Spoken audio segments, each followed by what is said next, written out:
This screencast is to build upon a previous one about how to create instructional groups. You may recall that we used a form like this to highlight groups of students and then fill in the eligible content that would be appropriate for that group of students. So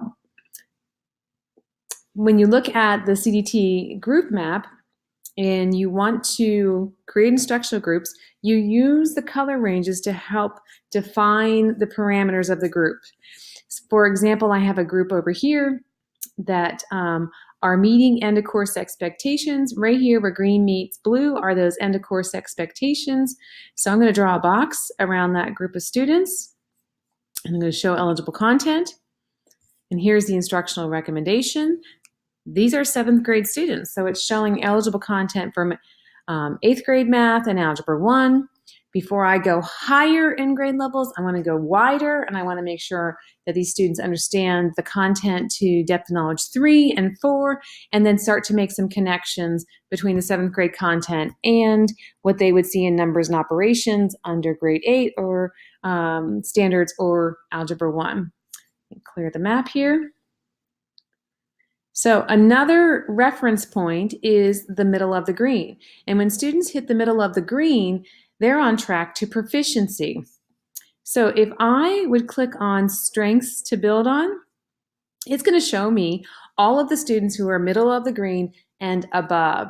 And so that is one way to very quickly find groups. And here I'm going to make a box around this group right here, show eligible content.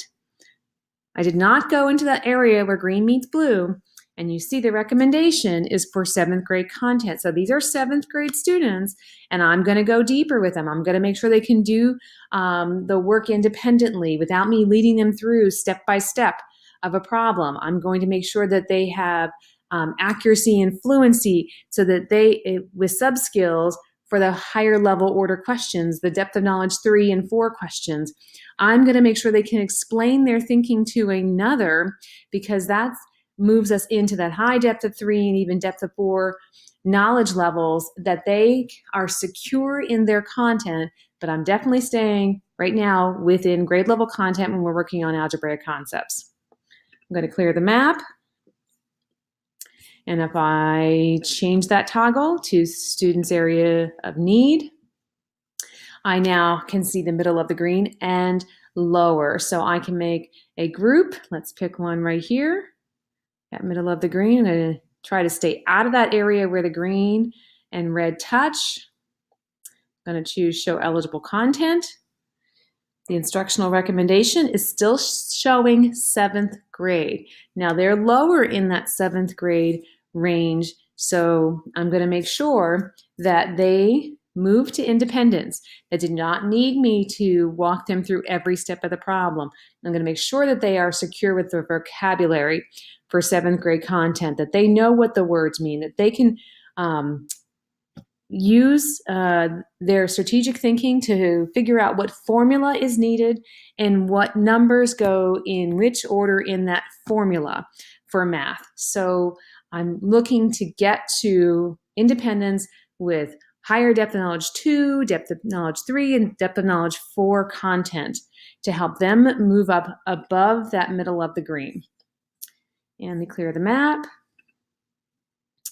One last time, and now I'm looking for a group of students, and I could leave it at all here. I don't have to reduce that. 1 second. I don't like what I drew there. Let me get rid of that one. Start again. So we're clearly in the red here. So we're expecting to see content that's below 7th grade and show eligible content, and that's indeed what we see, math grade 4. What can I do for students who are showing the instructional recommendation that's below grade level? It could be grade 4, grade 5, grade 6, because these are 7th grade students. I need to figure out how to bridge from what they know to the grade level content. I need to preview vocabulary and concepts, just 3 to 5 minutes before we get to a whole group lesson, so they have an idea of what we're talking about while I'm providing instruction. That'll reduce the need for remediation afterwards by spending a few minutes before the lesson. in a small group setting. We can also work on sub-skills to help us improve our fluency and accuracy with those sub-skills and move them through what are the steps that are needed to complete an open-ended problem and help them get to independence, modeling strategic thinking. I know this question is asking this, what formula would I need? So that applies to all of the students we would see who would come up below grade levels. We really want to be thinking about how can we preview content to help students get more out of the whole group lesson, customize for the small group lesson, and also use individual learning time to help them close the achievement gap. So just a different way of looking at how to plan instructional groups and then what they could do using the content you already have available to you to meet their instructional needs.